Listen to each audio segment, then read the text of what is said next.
Okay, hi guys. I'm back today with a bit of a short video really, talking about Forex and some tips and tricks for the viewers. Most people who try to, get into currency trading, you should know that 97, 99% never turn a profit in the long run. They'll make some money, give it back, make some more money, make a little bit more, give it back, and that cycle repeats. And the reason for that is they have no sort of science, exact science behind finding ideas, building trading ideas, building a currency portfolio. And that's why so many people fail when they're trying to get into currencies. Currencies is probably the hardest asset class to value and to understand for a beginner. And there's lots of people, I get lots of questions, people are wanting to jump into understanding Forex. And the number one piece of advice that I give to people, especially young people who are wanting to jump into it, is don't jump into G10 pairs and the major developed markets. The reason is that you will struggle to find an edge.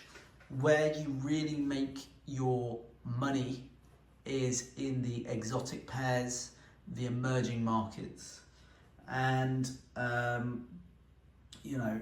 if you want to learn about FX, you should start with emerging markets, and there's certain steps that you have to understand to find correct trades.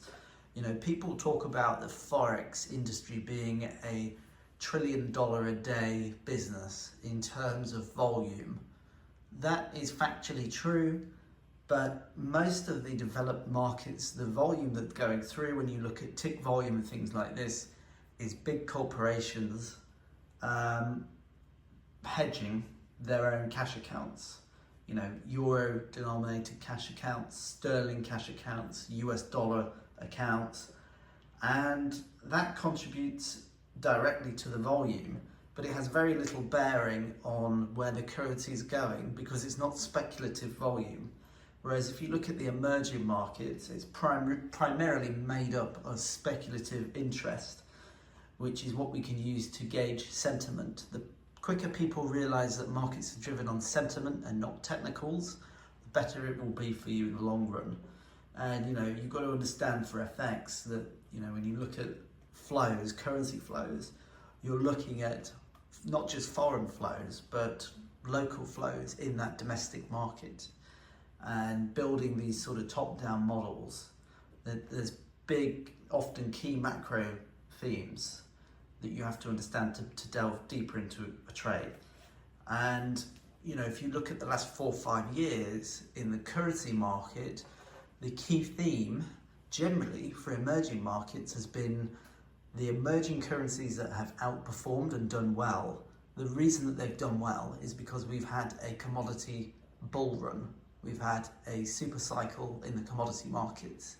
Essentially, we've had any fool going back to 2020 could have bought any commodity and they would have made money over the following 2-3 years. Crude, Brent, natural gas, metals, copper, lumber, anything like that, there was money to be made. And when you look at emerging nations, you can basically split them into 2 categories, whether they're a net importer or a net exporter. Whereas in the developed world, typically a large percentage of our GDP comes from exports of financial services or tech-related services. Look at the financial industry, look at big FANG tech stocks. They drive our economies, whereas in the developed worlds, they are often exporting and selling resources in their own, that they get from their own country, oil, metals, things like this, coffee, orange juice, and that contributes a big percentage towards their GDP. So if you break down the countries that have done poorly, we've had some big shorts on certain currencies that have done really bad, like Turkey's lira, for example, really been a poor performer.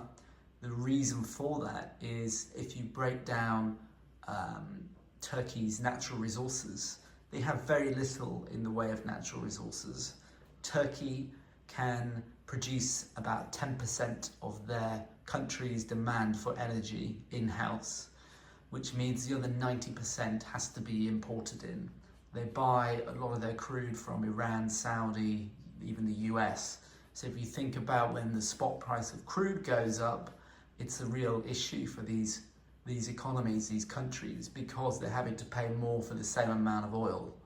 And that money has to come from somewhere, and it comes out of a current account, a country's current account. Whereas if you look at the currencies and the nations that have done well, like Norway, places like this that have got a lot of natural resources, you look at their bolstering current accounts, that money is then going into things like sovereign wealth funds, national wealth funds, going back into local infrastructure. And if you can pin where those funds are going, you can piggyback off that and make some nice money. And that's been the key theme, really breaking down economies into net importers or net exporters. One of the big outliers, of course, is the Japanese yen. Japan, again, very little in the way of natural resources. But then it comes heavily on the credit side as well, understanding Japanese government bonds, Japan recently ending negative interest rates. So really since 2020, there's been a lot of themes that have continued and got the spread has got wider. We're at a point now where we're looking into even more exotic pairs. So there's a lot of information that can be made this way. You've got to look at the corporate side, guys, okay? So you've got to understand how they manage their currency risk. A lot of them are using, FX forwards, some sort of forwards to lock in a rate to sell a currency. And if you can model the currency forwards versus the spot price or the outright price, where the premiums are often large, look at the Turkish lira, there's been premiums of up to 35%, which is massive. Do you really want to pay, that to guarantee the rate? Not really. So there's very little demand for these currencies, and that's partly why they've been selling off, and that's when the markets really begin to slide. So you've got to weigh up when you're doing currencies, the cost to hedging on an ongoing basis, and many retail traders or investors, they simply don't understand or incorporate this into their trades. Most people are too busy trading euro dollar cable, things like this, where the market generally goes sideways because everyone's trying to speculate and make a few points here and there, and they're day trading. So that's just a few tips from me on currencies. I've been a long time currency trader. I often get questions to my email inbox, and I always tell people to avoid the developed markets, because where the real edge is and where you can make serious money is in the emerging markets. Okay guys, hope that helped. That was a short video. Wishing everyone a good one.